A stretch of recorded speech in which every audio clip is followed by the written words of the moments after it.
Hello everybody and welcome back. My name is Nanda and that's Shadow Moon. If you don't know anything about me, I'm from Portugal and I've been living in China already for 3 years.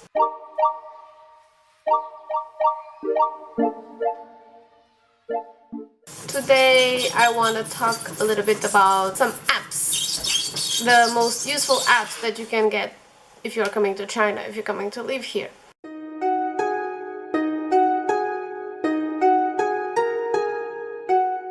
This is just my opinion, these are my experience, so you don't have to take it personally if you don't believe in me, if you don't agree with me, so yeah, just leave it like that, okay? Okay, so first app that I think it's very important actually, it's a translation app. Any translation app that you could use, it's fine. There's a party going there, huh? These translation apps always save my life here, still even nowadays, because my Chinese it's very bad. I use one that you actually need internet right now, and it's called DeeDee Translate. I find it very useful. Actually, you can just write in English to translate to Chinese or vice versa, from Chinese to English. You can use voice, it will immediately translate to Chinese, and you can also do it Chinese to English. So I actually use a lot this part, because you know, when you go to a shop or something, you just want to know a detail about the product or something.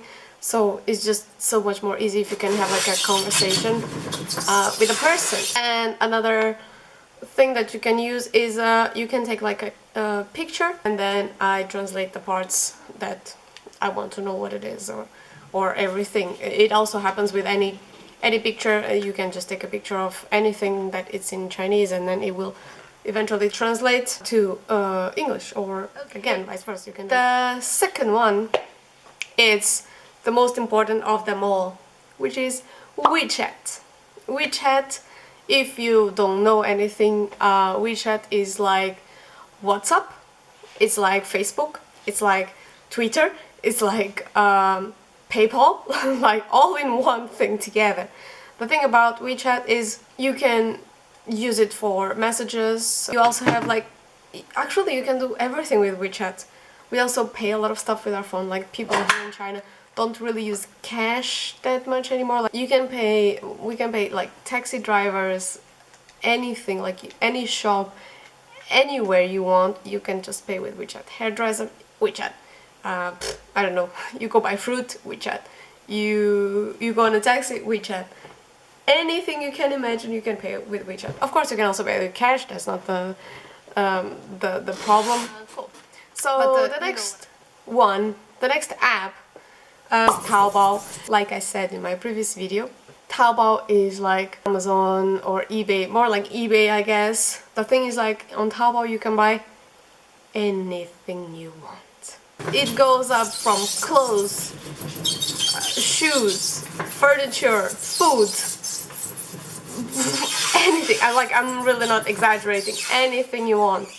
And you can buy things, for example, fake stuff and real stuff. I mean, like, you can buy like the real Louis Vuitton bags, whatever, or the fake versions. They have everything. Like, this was just an example. Fourth number, which is AliPay. AliPay, you need to have AliPay to pay things on Taobao.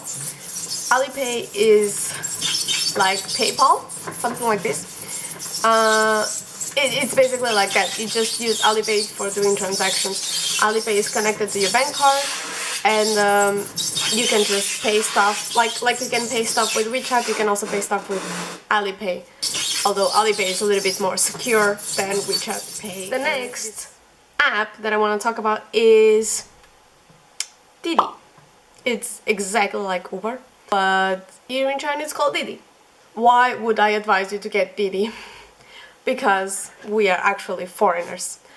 Taxi drivers, unfortunately, sometimes they just take advantage of us. If you cannot speak, there's not much that you can do, There are some little tricks that you can do, but you know, it's always a mess and you can always get into problems or fights, so it's not worth it. And the thing with the DeeDee is that the price is already there on the phone, so there's nothing that the driver can do, there's nothing that you can do. And the last app, it's called amap. It's like something like Google Maps, because we cannot use Google Map here in China. Even if you have a VPN, Google Maps is not always right. It can be a little bit tricky, sometimes it's not correct. The thing with amap is that it's all Chinese. So if you need a location or something like this, you need the Chinese name and you can work from there. Yeah, Vicky. Ooh. And yeah, that's pretty much all the apps that I suggest you to get. There are so many more that you can get, Chinese apps, but to be honest, these are the ones that I just use like the most. They're the most useful for me on a daily basis. So yeah, I hope you enjoyed this video, I hope this is helpful. If you have any suggestions, if you have any questions, please leave them on the comments below. I will answer as soon as I can. And yeah, I hope you enjoyed this and see you next time. Bye bye!